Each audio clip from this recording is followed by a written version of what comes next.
behalf of our chairman, Jürgen Wiese, our president, Brian Humphreys, and our new CEO, Brandon Mitchener, I'd like to welcome you all today. Thank you very much for taking the time to come to our annual press conference. We would like to show you a few slides today, but we want to leave plenty of time for discussion and questions and answers. And as I said in my invitation, there's also opportunities afterwards for interviews, if you'd like.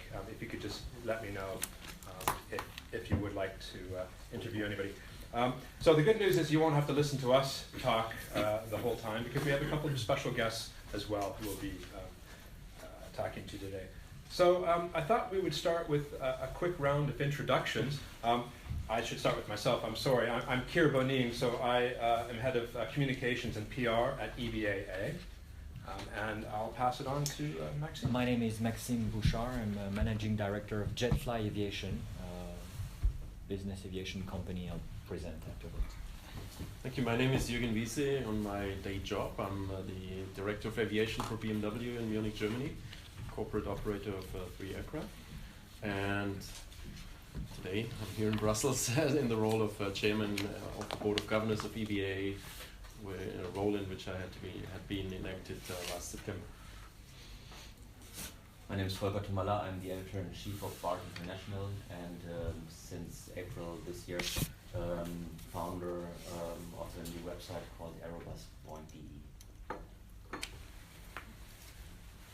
My name is Eric Renet. I'm working as journalist in newspaper Le Soir here in Brussels. Brian Humphreys, president of EBAA. I've been with EBAA since 1994 in various roles, and then before that I was, actually during that time, I was operating Shell's flight operations. That's my background. Arthur Thomas, I work here in EBAA. I'm the data and economic affairs manager here. Patrick Ansbeck, aviation editor for ECO, financial data. Guy Wiesler for 40 years with EBAA, but now finished, and as a journalist for Arga Flying. Ian Shepherd, I'm with Aviation International News, international show daily editor, effectively. Oh, I am Gérard David. I have many caps, but today I work for the French magazine Piloté and as a consultant for DGAC. I'm Ricardo from Stratajet, where I am the Chief Marketing Officer, and Stratajet's online booking platform for private jets, but I will be able to explain a little bit more. And I'm Brandon Mitchener, the aforementioned new CEO, and be happy to take all your questions as soon as we get through some slides. Okay, so we'd like to start things off with a little video. I feel we can start a revolution.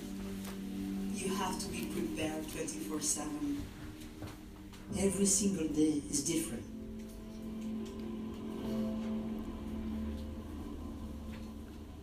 We once had to fly overnight to save a child's life. I don't think I'll ever forget how happy and relieved the parents were. I always wanted my work to be more than just a job. I literally bring my clients to the table to meet face to face. It's fulfilling, it's exciting, it's fast-paced.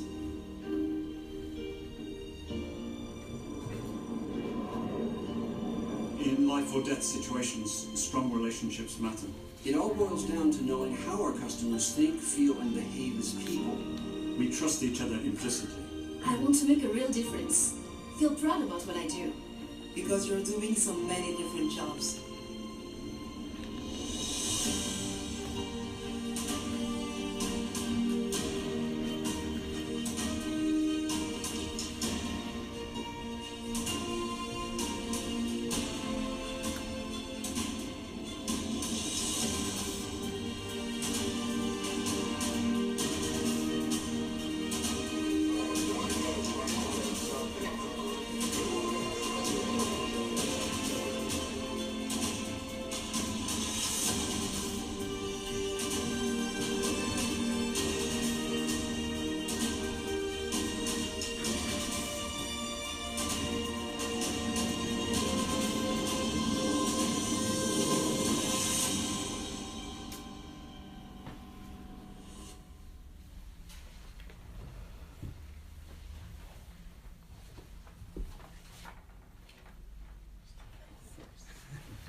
putting up a provocative question. Are we entering a new era in European business aviation? And we would like to provide a couple of clues in the next minutes. But first of all, we can be proud of our heritage. This year marks the 40th anniversary of the founding of the European Business Aviation Association.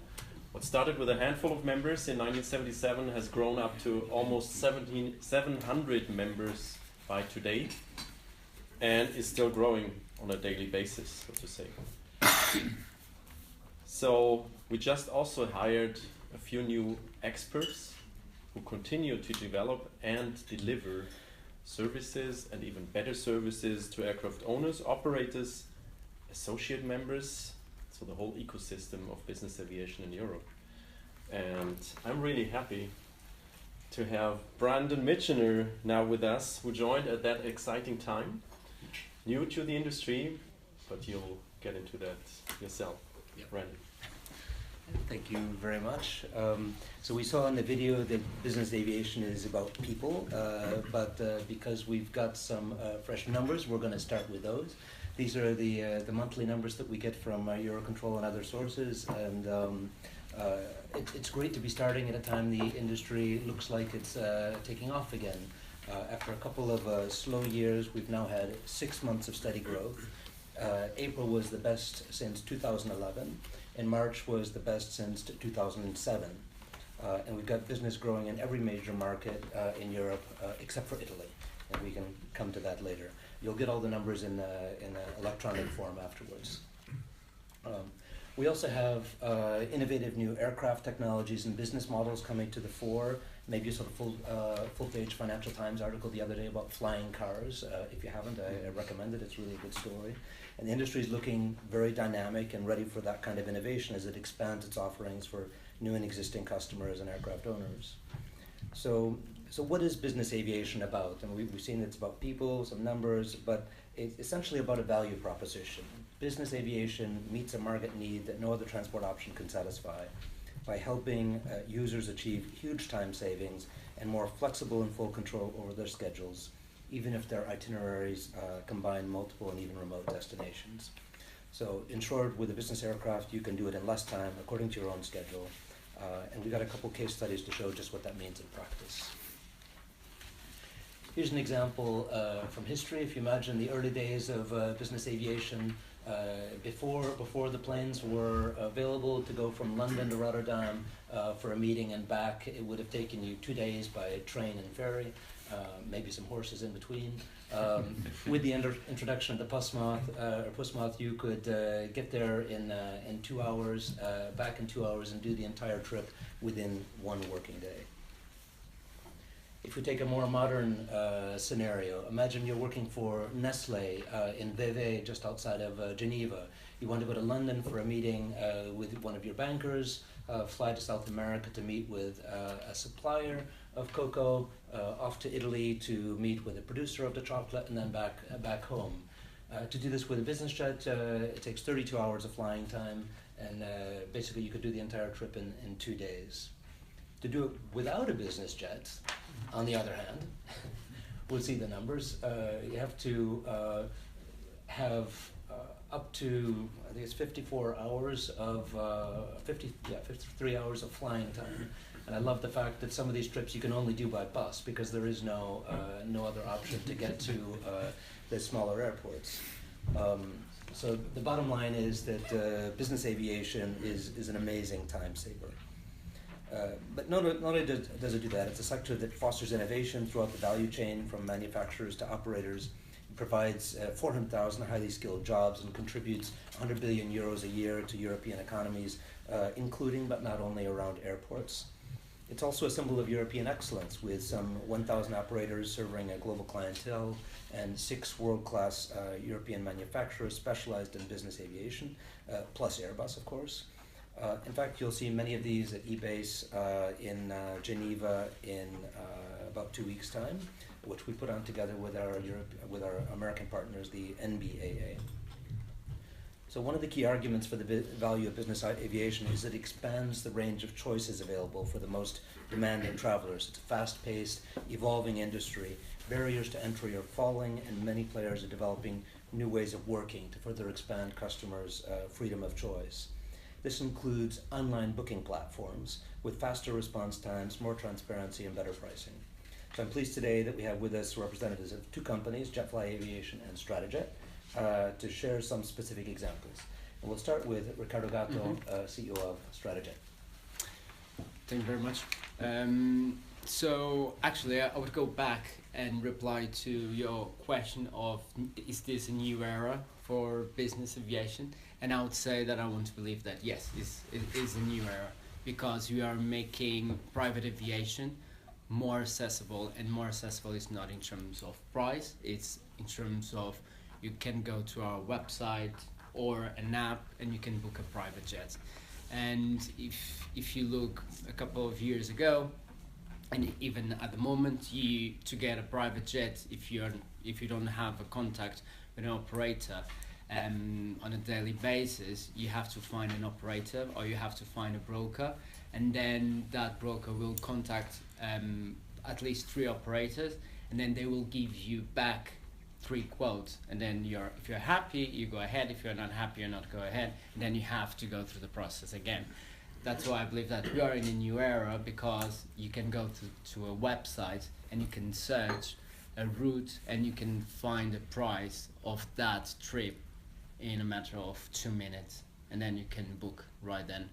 So yes, I think you are in a new era as well, because from the data that we have seen Stratajet, we are bringing a new flyers. At the moment we have 30% first-time flyers that they never flew private, and the reason that they are flying private at the moment is because they searched for it and they understood that actually I can afford to fly private, at least this trip, because they got the price right then. I don't know if you guys have any question, if you'd like to. Well, we wanted to save those to the end if we could, but if somebody has a burning question, we could take it now as well. Otherwise, thanks for that quick introduction, and we'll leave lots of time for questions at the end. So we wanted to also mention some of the other things we're working on here at the EBAA in the Department of Rules and Regulations, helping to adopt them to these kinds of new business models and other innovations. For example, we worked closely with EASA to ensure safety wouldn't be compromised by allowing the use of single-engine turboprop aircraft for commercial operations in Europe. We're very pleased that EASA has just approved this, lowering the barrier to entry and creating an opening for around 350 new aircraft to fly under the new rules. This is just an example of some of the types of planes we're talking about and which countries this will affect most. This opens up new vistas for entrepreneurial companies like Jetfly Aviation. So now we'll ask Maxime Bouchard, Managing Director of Jetfly, to tell us how he's using this to expand the market for business aviation. Thank you. Like you, I think I can answer by a yes. Are we entering a new era? I believe for 2 main reasons. The first, the previous item, the new regulation on single engine turbine allowed now in Europe for commercial air transport. I think it opens the door for planes and a new service on business aviation, in which we've believed for a long time now at Jetfly. Jetfly is not a new company. It's been on the market for 17 years with the idea that single engine turboprops, in the beginning TBM and now PC-12s, which we believe is more suited for our operations, are very interesting planes. We'll explain why. And they bring on the market this new service which allows you to reach more airfields. And in our European regions, we faced a context which is dual. On one side, we have congested airfields near our main cities, not to mention all, but London and Geneva are very good examples. It's very hard for a business jet to find a landing slot. On the other side, in Europe, and I would say Europe and the UK, we have a great tradition of aviation which has left us with many small airfields everywhere. And this is a great treasure that we have, and without these planes you can't use so many airfields. With these planes you can fly safely because they offer safety track records which are comparable to the jets, similar, even better in some case. You have comfort because you have room in your cabin. You have speed because they are very well equipped and fast, but you have access to small airfields. So you can fly closer to your destination, and you can fly. You can find easier. You can easier find some slots everywhere you want to go. The new regulation will open this new service to commercial air transport, meaning that anyone, even the slightest users, I mean, you don't have to own a plane anymore to fly on this. You can just buy a ticket from now on. It was the case for a long time ago since the 90s in the States. It is now only very it's very good news that Europe has approved this. The second thing, and I won't be very long, but the second thing is I think the growth figures are very good, and I hope we can be optimistic. There are good signs on growth. We've had 5 years of hard years for business aviation. Our market was declining, and the segment that has been hit most was the mid-sized jets. We can speak later about different segments in our market, but I believe now that there are signs that show that maybe there is some recovery. I don't really know the reasons, but what I see is that the offer is picking up again, and our customers tend to fly again on larger planes than they used to, that they have done for the last 5 years. And one example is the new cabin, new mid-sized jets which are arriving which are for sale now. The first one was the Phenom 300, which is a new cabin, flying for 2 years now and very well appreciated by all the users. Cessna and Textron is bringing now some mid-sized cabin, new ones, and we are also we've decided to go again on this mid-sized segment. We were in the past, and we were not for the last years, but now we are entering again this segment with a new plane, which will be the PC-24. And I think why is this a new era again? It's because we have a new segment. We have planes which offer large cabin with very good landing and takeoff performance, similar to the turboprops. So they will take advantage from all these short airfields and still offering very comfortable and fast business aviation solutions. I think these are good signs, and I think, maybe a good era. We'll see, but exciting times for sure. You are still based in Luxembourg? Yes, I haven't presented Jetfly, sorry. Jetfly is based in Luxembourg and has a fractional ownership system, meaning we have a fleet of 22 planes owned by 140 owners who own at least a share. So owners are everywhere in Europe. Our zone is Europe only, Europe and the UK. And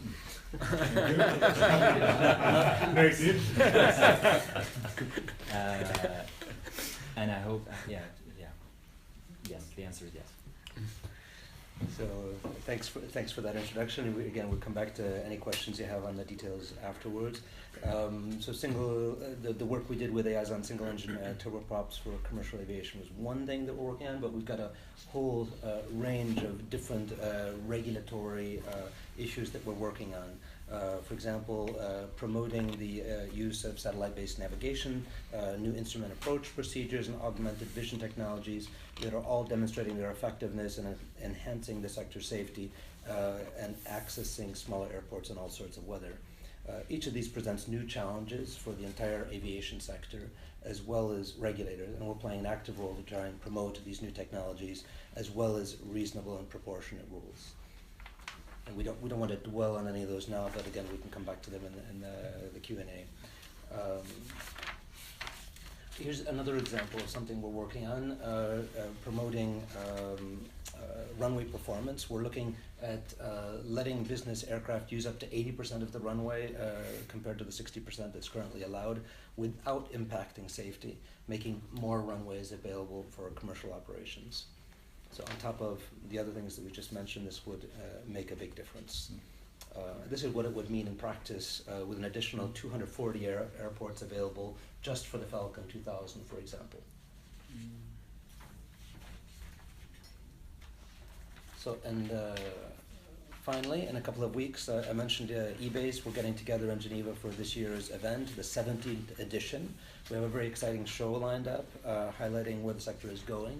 And we have more than 50 of the latest generation of aircraft and avionics equipment in the static display and in the halls. We've also got a great keynote speaker in the form of Bertrand Piccard, founder and pilot of Solar Impulse, the first plane to fly around the world entirely on solar energy. So it'd be great to see all of you in Geneva. And to wrap up, we think this is an exciting time for business aviation with 6 months of solid growth behind us, hopefully more ahead, and new technologies and new business models, and we're innovating, we're working hard to ensure that regulators see the industry as a jet engine for investments, growth, and jobs in Europe. We've collected a lot of good figures and stories in the materials that you've got, as well as some of them that are going to be provided electronically afterwards. And we're happy to provide any testimonials or other background you might need. So with that, I think we'd like to end on one more short video that summarizes some of the things we've said, and go to Q&A. You may be surprised to learn that business aviation is about people and productivity. It strengthens personal relationships and facilitates business success. People flying on business aircraft do so to have full control of their schedules. They can reach multiple destinations in a single day and travel to places not served by commercial airlines. This allows them to do more with their time, increasing productivity and performance. This is a dynamic sector. It promotes highly skilled jobs, attracts investment, and boosts Europe's competitiveness.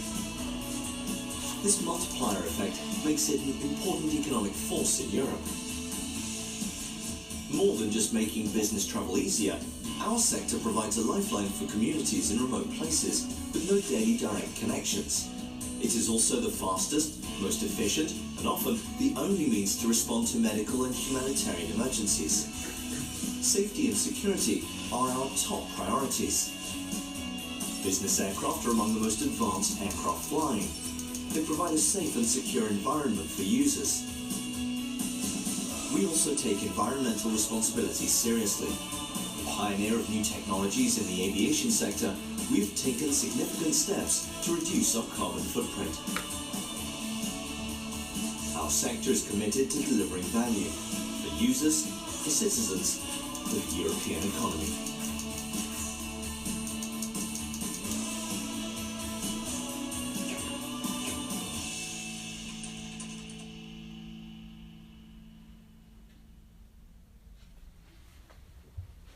Okay, there you have it. Thank you. I'll start by anticipating one question that you probably will have, and that is that today's presentation will be available. I'll send you a link so that you can download that, so some of the slides you might find handy.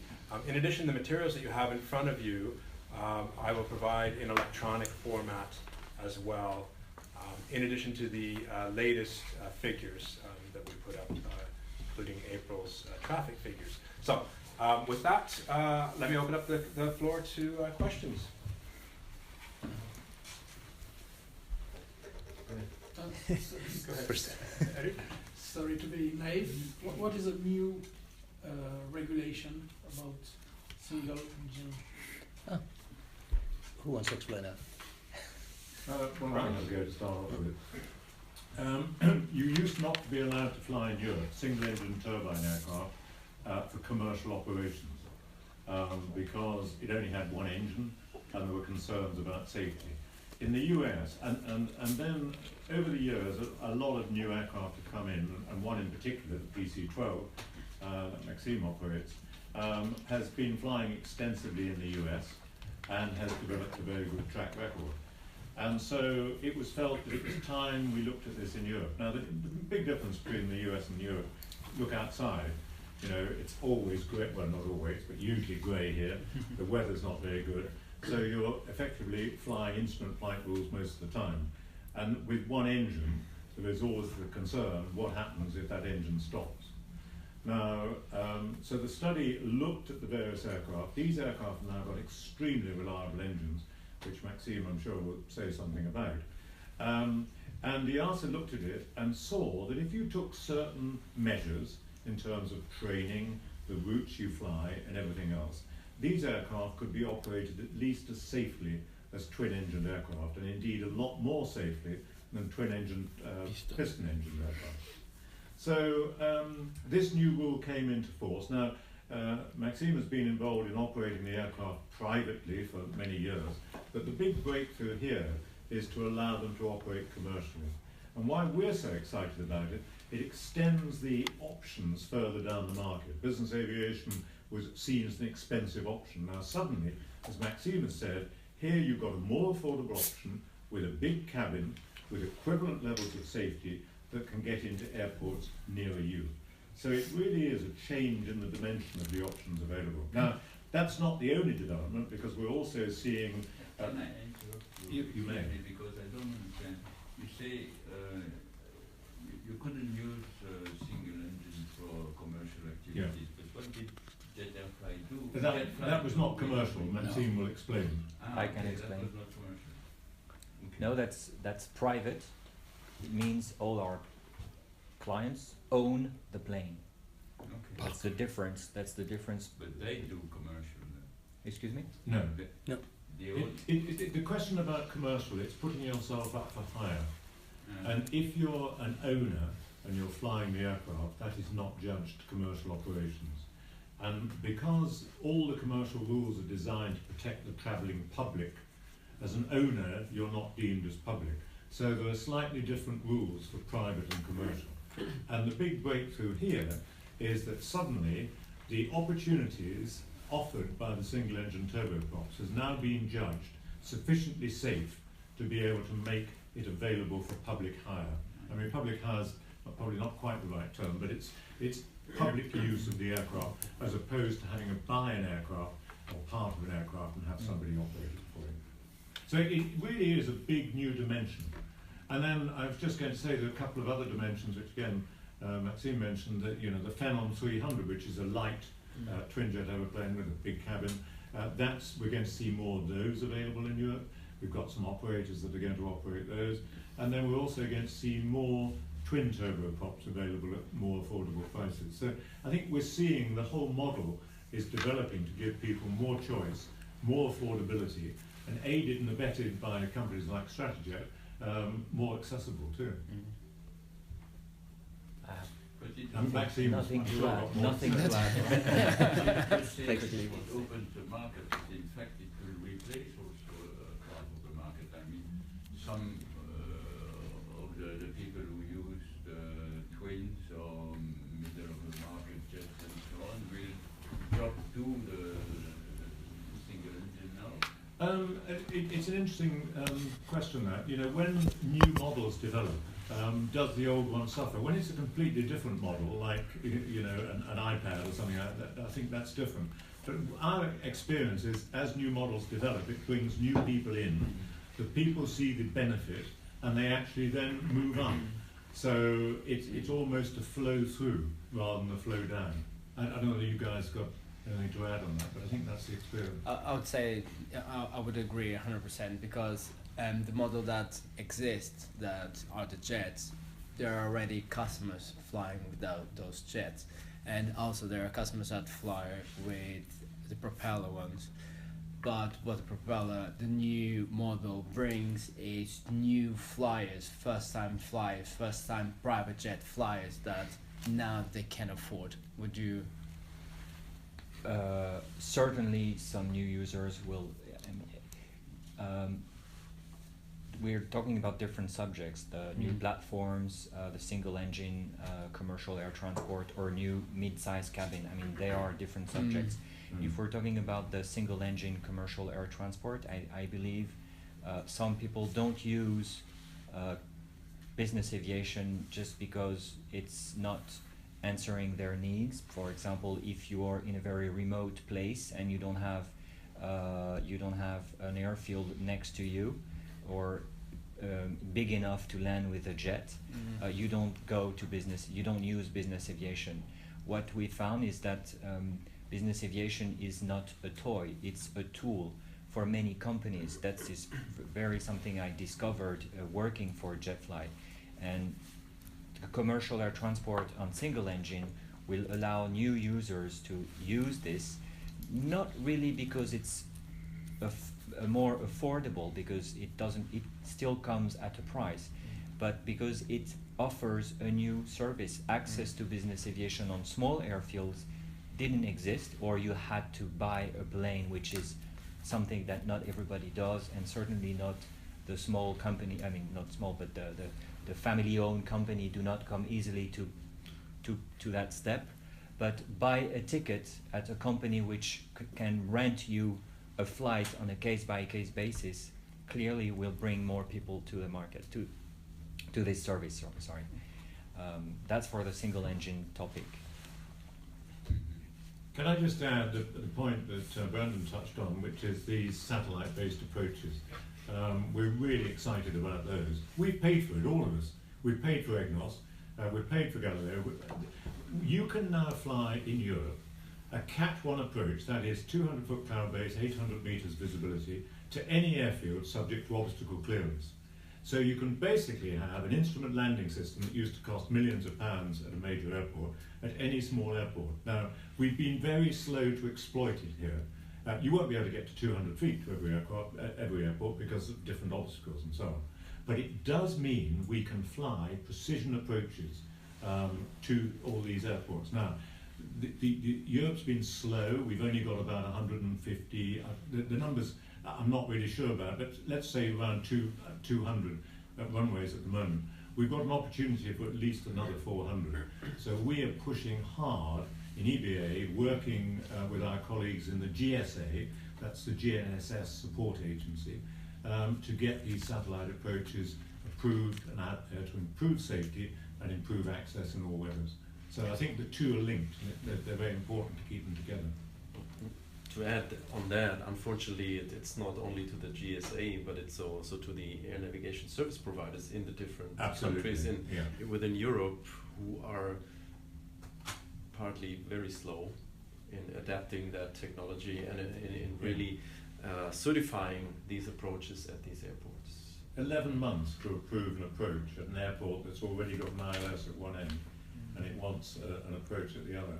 And it is criminal that if you have a runway which has an ILS at one end and the wind is in the other direction and the weather's bad, you either accept a tailwind, or you have to do up to about 9 knots, which is not good, or you have to do a circling approach in poor weather, which is not good either.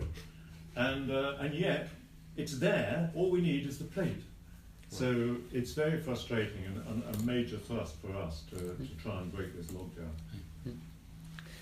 Booker had a question too. Yeah, I had a question concerning eBay's.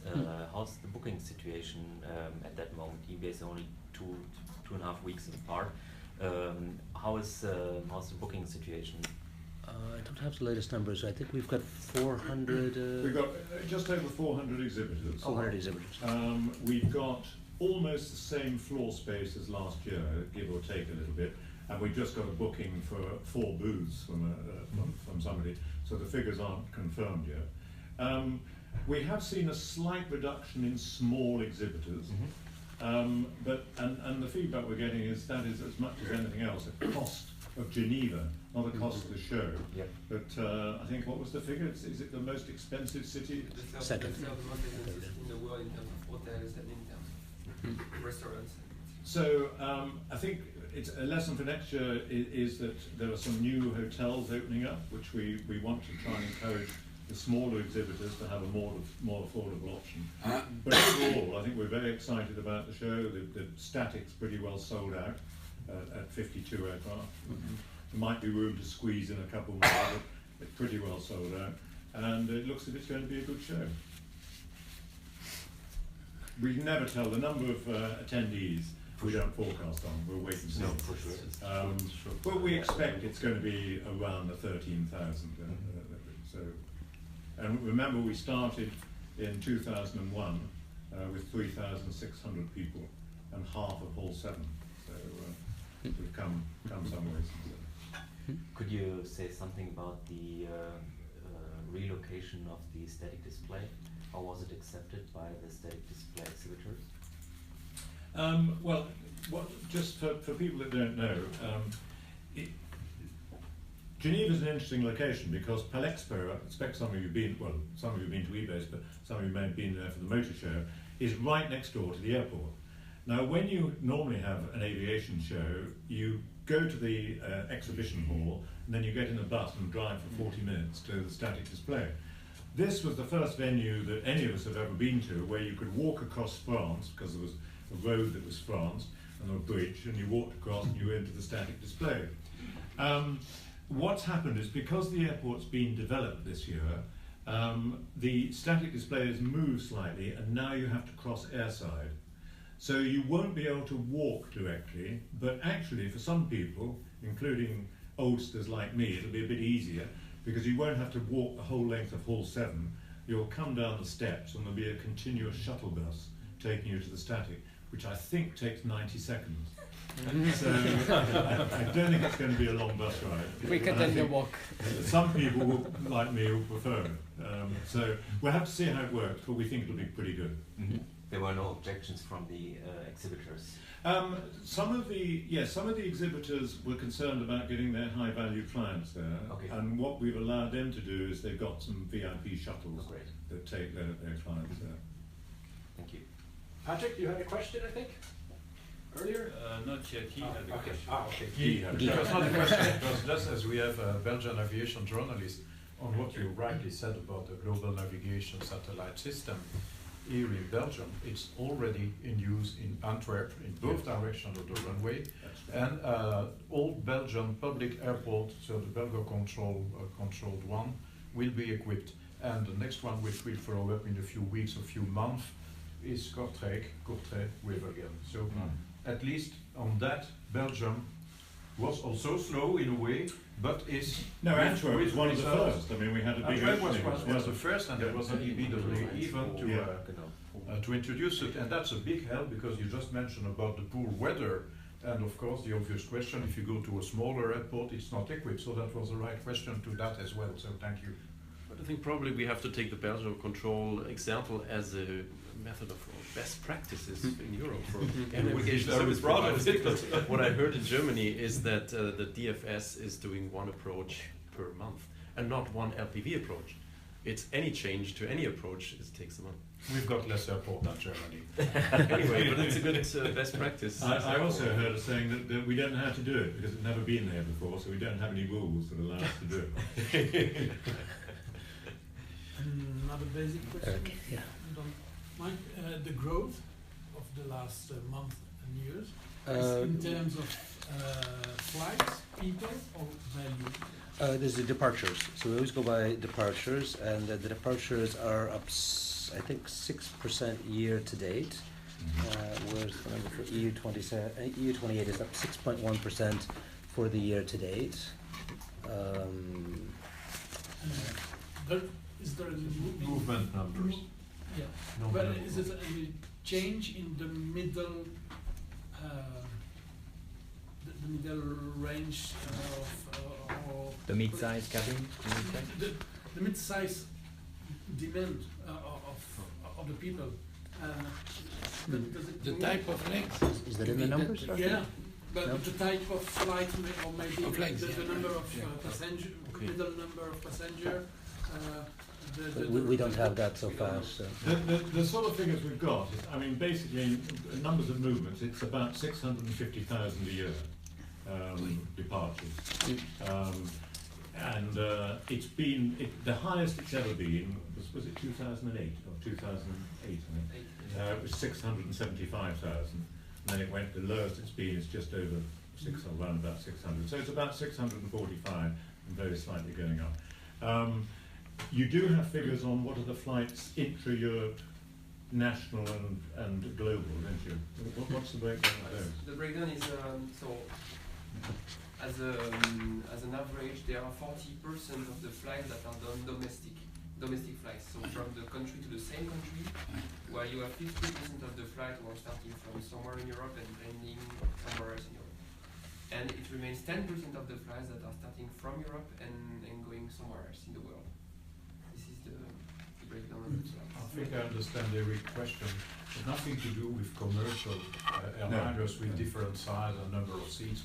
Basically, even if they are different category of business aircraft, most of them are with 4, 6, 8 passengers configurations. Yeah, So on the number of people transported, it will not Yes, change. but does it change? The middle 2 passengers per flight. 4 Oh, you want passengers? the average number of passengers? I don't think we have that. Well, yeah, we do. It's about 2.4. 2.4. But this question, I think, reminds and me. the average range, does it change or?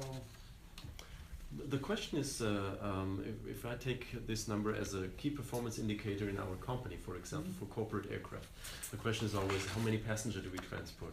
And I tend to say I don't take this as a key performance indicator because it's not the number of persons on that flight which is important, but probably the business which is created by this flight, because people are going to a certain destination and creating new opportunities, new jobs, having talks with suppliers, vendors, setting up a new factory and these things. And it's not about the number of people who were on board. And this is for us in the company that I would say it's not a All the argument in the business aviation sector is always to explain that if you go with 8 people to that direction and make a stop there and come back, if you have to count with the hotel and the restaurants and so on and so on. It doesn't work with one guy or 2. It works always if the aircraft is full and has a capacity. That's when you rent. When they explain the advantages of business aviation. I think the answer is that you have so many different uses of business aircraft that you may have different reasoning. It's a very interesting question. I mean, if you're talking, the case the chairman's talking about, and we had exactly the same with Shell, one person could change the value by billions of pounds. And you could, I remember one thing where we went to meet with Nelson Mandela. We couldn't have done that any other way than with a business aircraft. However, you're absolutely right also that when you're talking about technical visits, and you want to get technical people on site, not only do you get them there much quicker, they can plan as they go, and also it becomes much more affordable because 8 people divided by the cost compared with 8 individual business class fares comes about the same. So there are different equations, and they both work, but they're not quite Which the same. ties perfectly into one project we're starting this year again, which is what we call business sense, and it bases on what the NBAA has done in the past with their travel sense tool, which actually takes not only the time which is saved by business aviation, but also takes the value if you want so, and you can put that parameter according to your needs. If you say it's a group of test engineers going somewhere and their average salary or the value they should produce, they hopefully produce more value than they earn in salaries, otherwise they shouldn't be employed. But the value they produce is that, and then you take the CEO of that company and say, okay, that's you a even tool. have corporate shuttle. Airbus is a business aviation user. They've got regular corporate shuttle flights, taking as many engineers and technicians as possible and linking all the factories at a very, very efficient cost element. And we are about to revitalize a tool like that, adapted to modern times, and because the travel sense was technology from the past, also in IT technology, and bringing that up as a business case tool for the future, So for the different an online tool. yeah, tool. yeah, online tool, for the different use cases. The tool won't be competing with these guys. It's an online tool to tell you what should work, and then you go to these guys. Ricardo, you might be able to say the split that you're seeing now between large aircraft and the different levels. Do you know? I mean, traditionally it was 10% at the top and bulk in the middle and a few at the bottom. Is that still the way it is, or? At the moment, the bigger percentage is mid-size. Yeah, the mid-size, and this is for Europe. For US, we just started in US end of last year, but at the moment what we see is large cabin is what we tend to charge more in US. Just to go back to the size of the aircraft, often with business aircraft, you need a bigger aircraft because you've got to carry the fuel to go the range. You're getting a bigger aircraft to carry more people. You need a bigger aircraft to be able to actually fly the leg. So you can put up to, I mean, what's a typical Gulfstream, maximum 14 seats? Yeah, 14 to 16. Yeah. But you need if you're going to go 6,000 miles, you've got to carry a lot of fuel, so you need a big aircraft. And we don't have in-flight refueling yet. Could be a business case. Going back to the online side and the smaller aircraft, these new business models, it's the big theme, isn't it? Single engine turboprop. And Stratajet was talking about linking in via one of the big engines like Expedia or something. Is that something that's going to be coming now, and people can actually go through Expedia and say, right, I want that bit for an airline, and I'm tacking on single engine turboprop flight at the end of it, and it's all there ready to be booked as an option? We are working on it, and at the moment we don't have, but also the work that we are doing is just the beginning.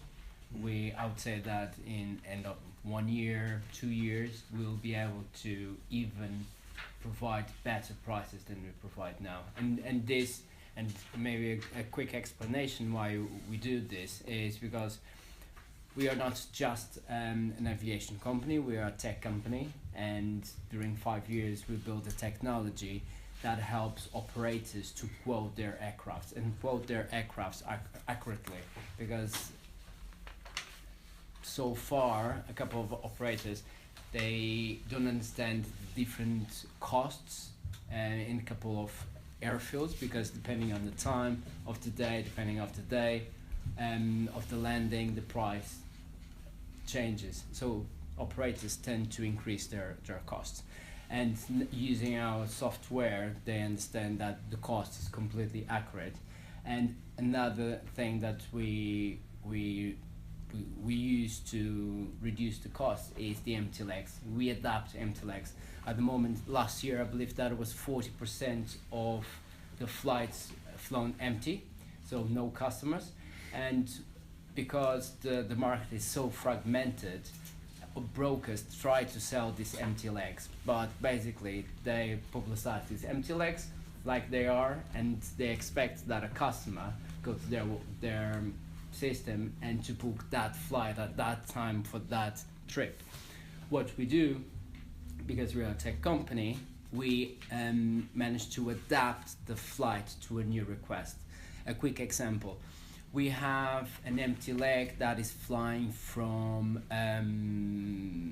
from Cambridge from London to Nice, and we have a new request from a customer that wants to fly London to Paris. So if you don't have all the inventory in one system, you know that aircraft that actually is busy to rent is going on the same direction. But because we have all this information, we will be able to use the same aircraft that was flying to Nice, fly to Paris, drop the customer in Paris, and then position in Nice. And that can make a reduction up to 70%.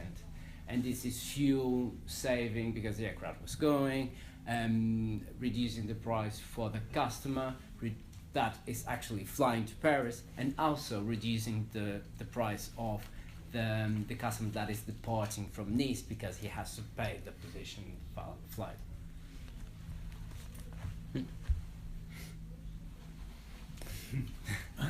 The question. Yeah, the question. It's a huge topic. It's a huge topic. Yeah. Very complicated. And So I stay on the basic questions. It's good. What is Europeans' paradise for private jets? In terms of the market. In terms of market, fiscal regulations. What do you mean? What is Man our Island. what country is the best one? Yeah. Oh. That's a good question.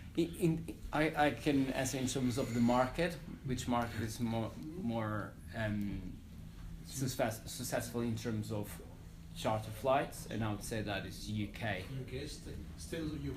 Still UK. In terms of regulations. Well, I mean, obviously, because aircraft go from country to country, you can register in any country within Europe. And so Malta is doing very well at the moment. A lot of people have moved to Malta because it's efficient and it's affordable and it gives you access to all the member states. There was a big move of private aircraft to the Isle of Man. There were a lot of aircraft registered in the Isle of Man. About 600 aircraft, I think. More than they could ever bear. Yes. They would have to rent They all aircraft landed carriers. once. They all had to come home one day. Oh, in Austria. Yeah, Austria was a big operator, but has seen a big downturn because it became not very favourable to operators. And that's the thing about aviation, it's mobile. And if you're registered in a country and it's being nasty to you, then you can move it to another country. I recently went to visit an MEP and bring some of our members together with a member of the European Parliament in Vienna. And before I went, I checked out the data pack, which is in your press kit here, and it was really interesting that the overall traffic numbers for Austria and Switzerland are similar. But the level of employment in Austria is way lower than the level of employment in Switzerland, simply because that part of the business has moved. It's moved to other countries, not necessarily to Switzerland, but Austria is missing an opportunity because of the overregulation and the delays and getting anything done through their administrative procedures is too onerous. That happened to Italy too. Yes. Years ago. Yeah. And I have to say, I mean, the UK was, when it was doing its own regulations, setting its own regulations as opposed to EASA regulation, that was a pretty unfavourable place to be as well. So it's not a question of safety, it's the responsiveness of the authority to your needs. Well, I thought, for instance, that Spain was not a good country because people that own planes are very taxed. Oh. Yeah, I would say one point is that you have different aspects. You have the ownership, tax applicable to ownership, owning a plane, tax applicable to using a plane, buying tickets, so there's a tax aspect of that. There's the operational aspect, which is a different administration, different sets of rules. So depending on what you do, if you're a corporate company, if you're a commercial air transport company, if you're a single owner, it's completely different aspects that you have to deal with. So I think it depends on what you do. Maybe Spain is not good for any of them. I don't know. I haven't used Spain. But I think there is no one single answer to your question. But I think Brandon's point about Italy was an interesting one. One of the reasons Italy has done so badly is because it introduced a luxury tax. Yes. And and why would you bother to go to Italy if you could land just next door and not pay the luxury tax? So governments have this idea that it's a fat cow that we can milk. Unfortunately, the cow moves, and it had a really disastrous effect on Italy. Yeah, I'm looking at the numbers for April, and for example, we've got France is up 2%, Germany 1.5%, UK 5%, Spain is up 9%, France 6%. That's France to the UK is 6%, but Italy is down 12.8%. It's like the only country which is really suffering. So, and there's some smaller countries like Sweden and Norway as well, but Italy is definitely an outlier, and the only reasonable explanation is this luxury tax, and it has sometimes completely absurd results. I've got a couple of emails from a guy who flies hospital flights into Palermo, and they're trying to charge luxury tax on somebody who's basically on a stretcher going to receive medical care in Palermo. Because it's a private jet or a business jet, they're saying it's a luxury, and this guy's saying it's not a luxury, it's a hospital flight. You look at the plane, it's not like serving champagne. It's a flying hospital, but the passengers are being charged a luxury tax. Airports are very important to business aviation. We don't speak enough about airports strategy and politics, about tax, landing fees.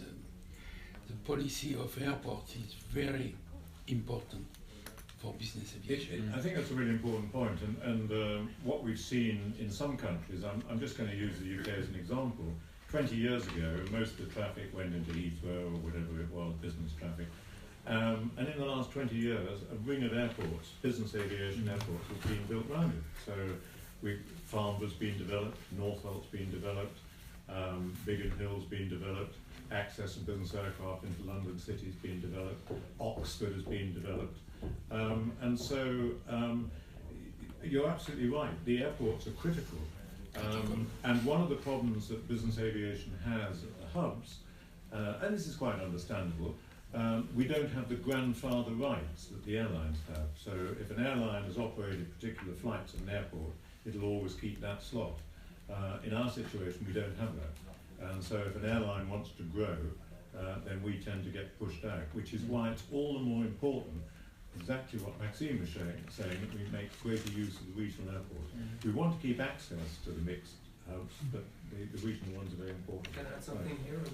We haven't spoken, but just in terms of scale, business aviation is about accessing 1,200 airports in Europe, while airlines are 400 airports.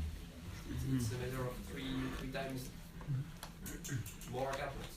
So it's really a question of accessibility, connectivity, access to remote region, etc., etc. I would add. Oh, sorry. Just to add shortly, to underline that, we just recently hired a person at EBAA to take care of these matters of airport matters and airport manager. That's the new position. Good to know. Because this is a very important aspect Good to for know. us. Also in cooperation with other associations, be it the Regional Aerodrome Council and all this, to enhance the cooperation with those. And we have to work with the managers of airport in France. For example, with Vinci Airport, I try to convince them, and I probably will succeed. It takes time, but to balance the landing fees, the handling fees between big aviation and business aviation, and even for general and light aviation, because they are not aware of the situation. And when you land in Lyon-Bron, for example, with a Falcon 2000 or with a PC-12, you have to pay the same, and for example, handling amount that's not reasonable. So we have to try with the airport managers. In France, you have 2 or 3 of them right now. We have Vinci Airport, Aegis, and that's all. Two big airport managers, and most of them are available for business aviation. So we have to work and should work with them closely.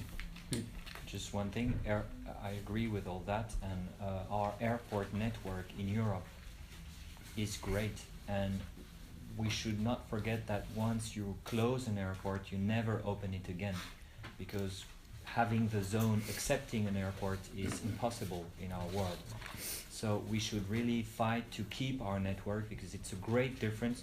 I should have brought you a map, but I can show you a link on our internet website where you see how many airfields we have in Europe, including the small ones that we can use now, and it's amazing, and it's unmatched anywhere else on the planet.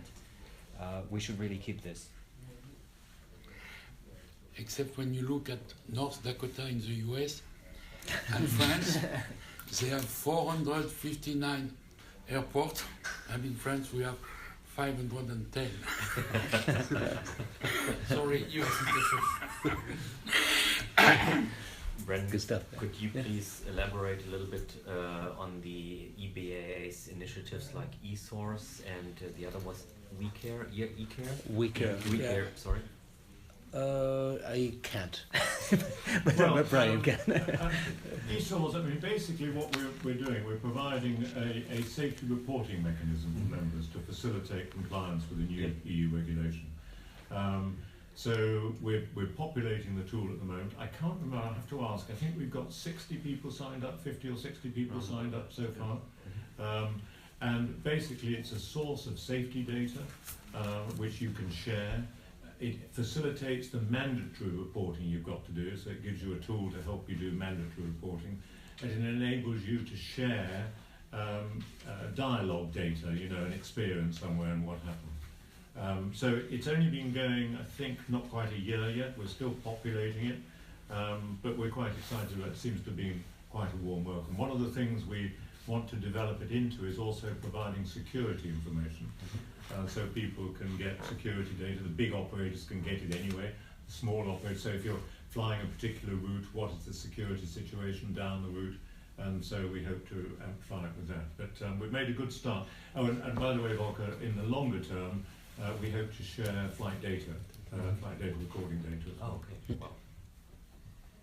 Wow. What was the other one? WeCare. Basically, this is to the provision of flight attendants. So there's always, and I'm going to let a corporate officer say something, but we always had a problem in if sometimes you need some call-off flight attendants. You might have one or two of your own, but you don't normally use them on a short haul leg, and then you need them on a long haul leg. And so it's to facilitate flight attendants, a central data source for operators who can, if they need additional flight attendants, can look at these, see what their experience is, and use it as a platform. Is it for short term or ad hoc use of flight attendants, and is it European wide or is it national? It's European wide and it's both short and long. Short, long term, wow. whatever your needs are. Mm-hmm. It's a platform to bring together the operators and the freelance flight attendants who are available. And also within that, we also want to increase the level of excellence and professionalism then for the flight attendants, and there will be development phases in education and training in that too. We've got an annual meeting of flight attendants. I think this is the third year or fourth year. The third year it'll be, yeah. And it's proving very popular, and basically they get together, there's training, sharing experiences and so on. Because there is a problem, there isn't a problem with flight attendants, potentially a problem, because they don't have to pass any exams. And so it's another example where industry sets the standard, and we raise the standard through industry standards rather than rules and regulations. I think Arturo would love to tell you a little bit about eStat as well, wouldn't you? Yeah. eStat is a tool that we are launching. It's about providing to the industry what doesn't exist yet. It's a compiled source of data about business aviation. So for business aviation data are really segmented. You have the specialized in fleet, specialized in aircraft equipment, specialized in traffic, specialized in airports data. The idea of this tool is to bring them together in a single tool that EBA member will be able to use and to extract in the way they need. So this is the idea of the eStat product, is to allow the members to build their own business case by extracting in the same time the data they need about this airport, but the traffic of this airport as well, and the aircraft that can land to this airport because of the length of the runway, for example, etc. etc. So it aims to be a smart tool that will compile everything about business aviation and to make it understandable, because business aviation is a complex market. The idea is to make business aviation understandable and understood by the users, because here in EBAA we are having different audiences. including non-professional business aviation. It's really crucial for us to explain business aviation in a way that is understood by everyone. But it's pretty revealing today that we are discussing about different topics, and I think it's one of the goals of the tool as well. When do you think it will be launched? It's not decided yet, but it should be hopefully for the end of this year. First beta version maybe, but to have a real tool working and online and living, it will be next year minimum. I have a local question. At last year press conference, it was said, it was just after the terrorist attacks here in Brussels, that the business aviation market was very useful at that time because the airliners were stuck and couldn't fly, but you could, and there was a big demand at that time. But when I see the statistics here for last year, I see that in fact Belgium is one of the few countries where the traffic was down last year, minus 0.5%, 0.7%, sorry. And so I was wondering, was it a global trend? Or first, do you have any idea or comment on that? Maybe not. But if yes, you think it's a trend that those terrorist attacks reduced the traffic to Belgium because of industry problems and things like that? Or I mean, Arthur may know more on the data. My guess would be that it was just a general thing. There were all sorts of people, from students to business people to government officials, who cancelled meetings in Brussels, not just because the airplanes were less available, but because they just weren't sure that Brussels was a place that they wanted to be. I know several American colleges who regularly sent students to the ULB and the DUB, and they all cancelled. They literally took people home. The week after the attacks, they put people on planes from Amsterdam and Paris and sent them home, and they didn't come back. So it was a general, I think, problem with Belgium that had nothing to do with the air traffic whatsoever. I think also it's worth saying that, you know, as we talked earlier, the last 3 or 4 years has seen traffic going up and down a bit. The total figures last year, I think, was just over 1% growth. And from month to month, it would, particularly in the early part of the year, it was -3, then it was +1, -1, +2, etc. And so that's why we're quite excited about what's happening this year, because if we get growth again next month, that'll be the first time since 2008 that we've had 7 months of continuous growth. So I wouldn't read too much into that, but as Brandon said, I mean, there are certain parts of the world that are very risk averse. And we see it with our colleagues that, I suppose because in Europe we're used to it and we just carry on when these things happen. Some people say, oh gosh, you know, there's a bomb gone off there, I'm not going, I'm going home. I wouldn't question the validity of the what was said last year. I think if we go further into the data, you have that and take a look at the Brussels airport statistics, maybe we see the general trend and an overlay of a short-term overlay of something. Maybe only short term. Yeah. We have to dig deeper into the data. What happened last year was really just after the attack.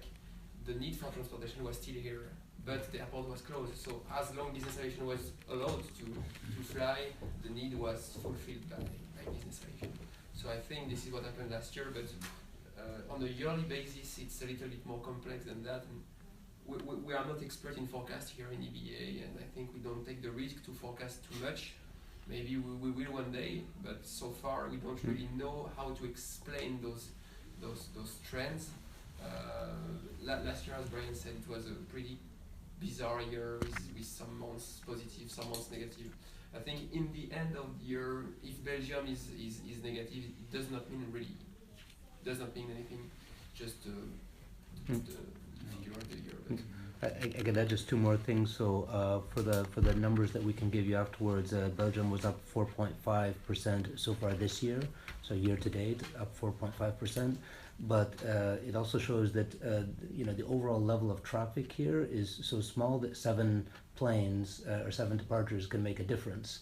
So we're only up 7 planes or 7 departures from the year before, but that's already a 4.5% increase. So even a couple airplanes cancelling or arriving makes a big difference in the statistics for the smaller market.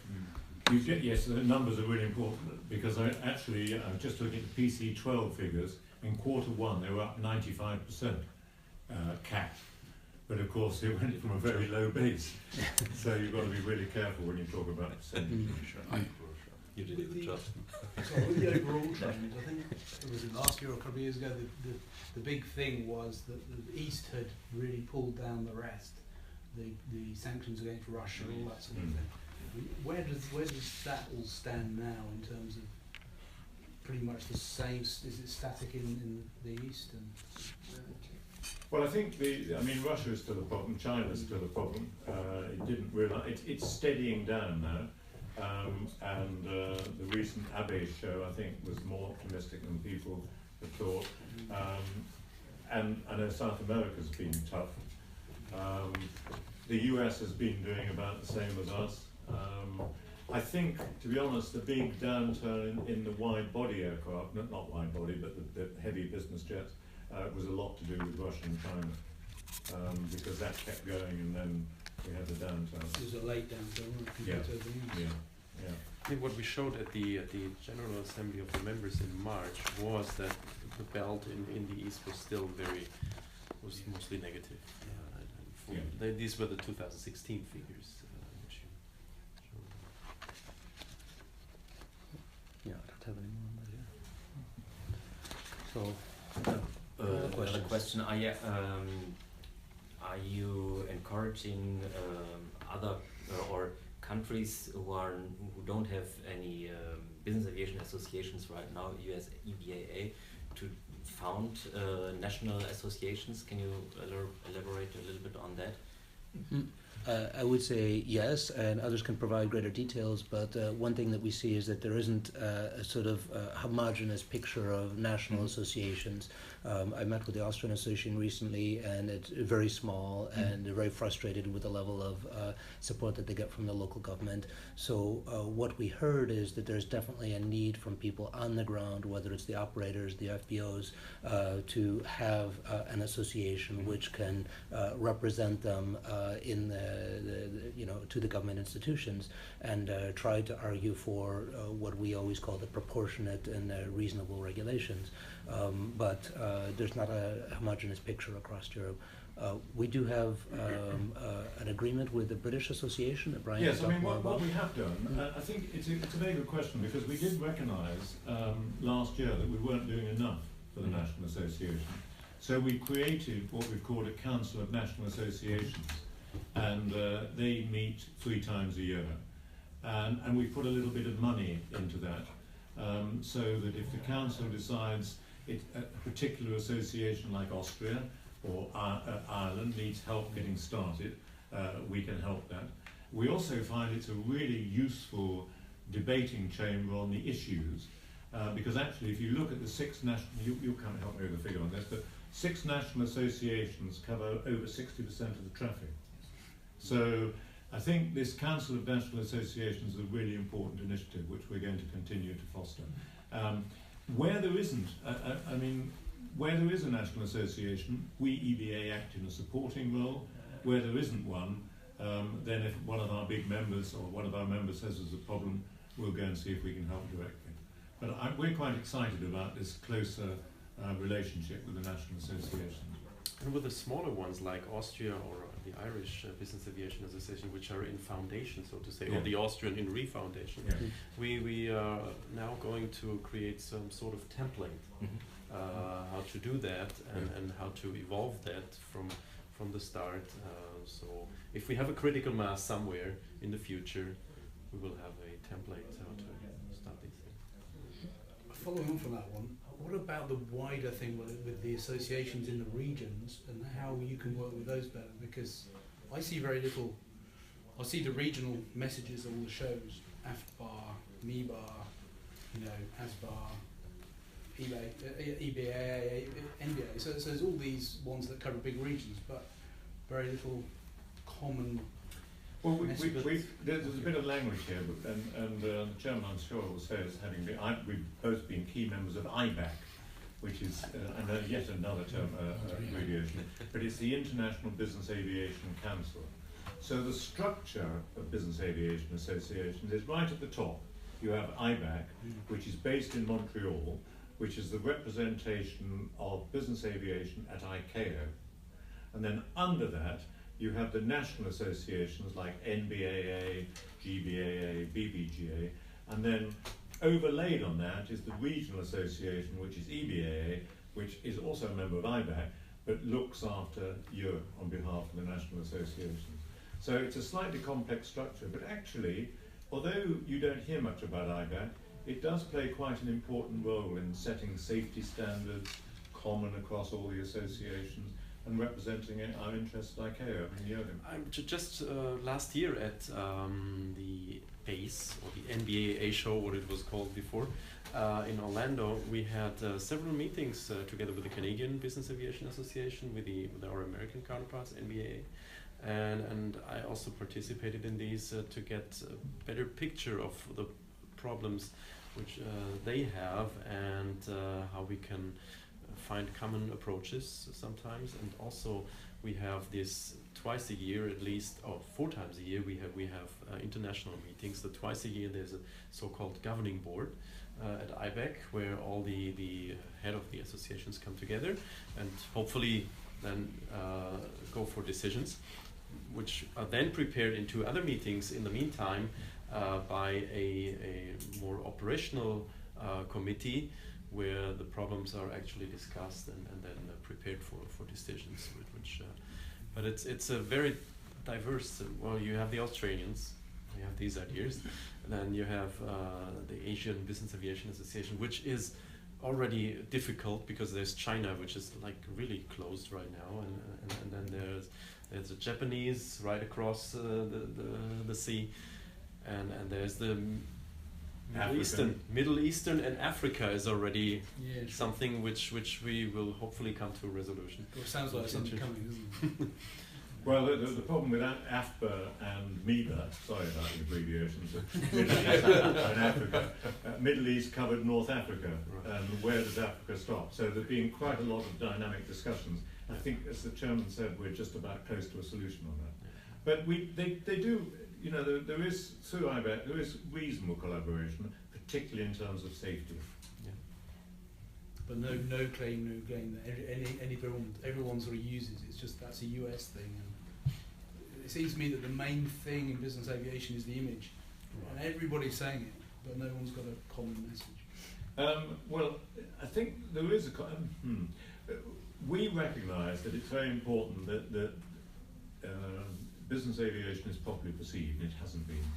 And so one of the pieces of work, the sort of thing we've touched on here, with the document you've got, is we want to make sure over the next 5 years that people do understand what business aviation is about. Not denying that there's a top end, but actually, as Ricardo was saying, and Maxime was saying, that the core of the activity is supporting business. There is this bit at the top, but so often the public perception, it's only the top, and they forget this bit. And I think we produce some tools, we're going to produce more tools to try and get that message across a bit better. Not to mention some things like ambulance and humanitarian flights, for which there is no other alternative. Yeah, that's true. But coming back to this global perspective, of course, different associations have different funds and means, and probably through NBAA, the No Plane No Gain initiative, but also now EBAA coming up with an initiative, we also find best practices amongst the global regions, and then can share them. I think we don't. Yeah, sometimes it's very sensitive, isn't it? You can't use the same phrase in one. Exactly, and that's why we didn't use No Plane No Gain. Exactly. It doesn't work, you know. If you talk to us and say, how did that go, we say, not too bad. And if you said to our American colleagues, they say, awesome. Sorry. That's right. So, any last couple of questions? If not, we'll. May we have a paper copy of the presentation? Yes. So yes. we don't have a printout of the presentation per se. Well, if you want to, yeah. I mean, if you want to provide that one, that's fine. I don't have a copy printed out for everybody because I'm going to send you an electronic format. I'm going to send you a link this afternoon. Where you can download the presentation. As I said before, you'll have all of these materials in the press kit, plus some additional materials that I'm going to provide that are downloadable. The traffic tracker that Brandon was referring to will be one of the documents that I'll send you the link to, but this is always available on the website. So every month you can come to the EBAA website and you can find the latest traffic tracker figures, and you'll have the figures for the previous months as well. So it's something that we definitely like to share. And if there's anything else that I can do for you, then just get in touch, and I'd be happy to do my best to get you the information you need. So with that, I think we thank you for your questions. I thank the President and the Chairman for helping me out with the deep background that I don't yet have in this job. And hope to see you at EBACE and maybe again next year. Thank you. Thank you all very much.